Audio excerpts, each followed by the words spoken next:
grab all of your valuables and head for the woods. What? Grab all your valuables and head for the woods.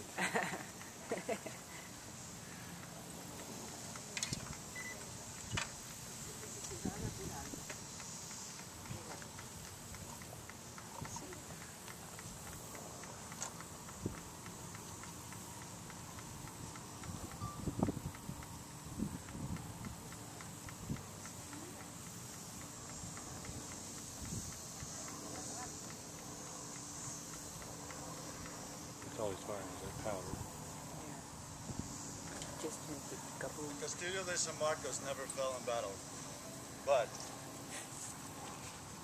the place where we're standing was almost always overrun. And all except once the town was destroyed every time there was a siege.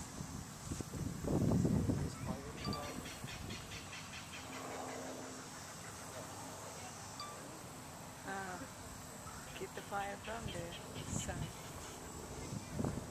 Ladies and gentlemen, my name is Carlos Menendez, and one of my ancestors, also named Carlos Menendez, Don Carlos Menendez, was one of the founders of this city. He was second cousin to Don Pedro Menendez de Avila. And 447 years ago, last month, they came here and founded St. Augustine out in that field. They formed their city council, named the town, took oaths of government, and St. Augustine has existed as St. Augustine every day ever since. And the town's moved a couple of times.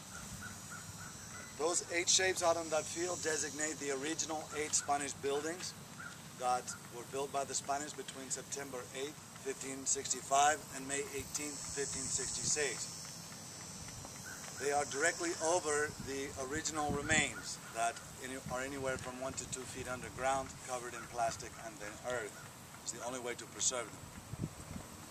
Archaeologists from the University of Florida have been mapping out the first settlement for the last 30 years. The boathouse that has been built over here to recreate a 16th century vessel that was constructed here called the Aguila is built the same way that the rectangle-shaped structures would have been built, except that they would have had wooden or thatched walls, depending on their size. The round shapes designate structures that look like the structures in the Indian village, all recreated. The cannon we're about to fire is a replica of a type of cannon that was used here 447 years ago. This was not the only type of gun that was here. There were several types. These smaller cannons were meant to protect the really big guns. The big guns would fire a 24-pound cannonball at 15 degrees elevation from zero. From here to the drawbridge, with a muzzle velocity faster than the speed of sound. The cannonball would still be traveling almost 300 miles an hour when it reached the drawbridge. Very powerful gun, but you had to hit what you were aiming at, and they were very slow to load and fire. The smaller guns could be loaded and fired twice a minute because the barrel comes in 2 sections. The breech mug can be loaded with gunpowder. Because it removes from the back of the muzzle tube, one breech mug can be fired while the other breech mug is being loaded, which is impossible to do with a muzzle-loaded cannon. It's what gave this gun a high rate of fire. These guns were used to fire grape shot. That's like making the cannon into a large shotgun at incoming enemy infantry. Now today I'm only going to be firing gunpowder, but if we were firing a cannonball, this cannon has a range at 15 degrees elevation of about 2,150 feet. This would be able to clear the edge of the marsh to the river or shoot about halfway to the drawbridge. The distance from here to the old inlet entrance is 3/4 of a mile, so out of the range of this gun, but well within the range of the large gun. I'm going to yell fuego before I ignite the cannon. Give you plenty of time to grit your teeth. This isn't going to be loud enough to ring your ears. Of course, you're going to see me put on hearing protection. This is because we're doing this 5 times a day. Plus, I'm only a few feet from the gun. Which one? The good one. Which is stupid. We're lighting the cannon with the bota fuego.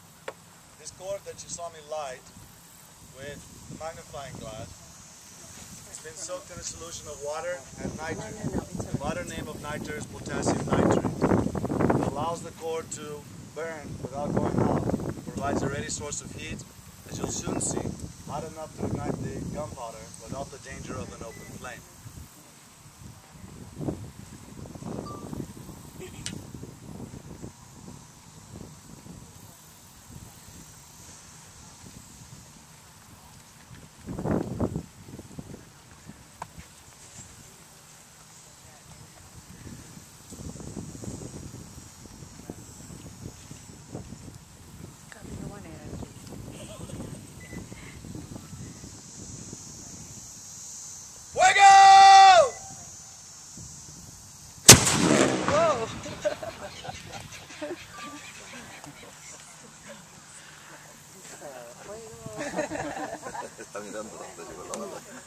Always look to that beach over there to see if anyone starts running around.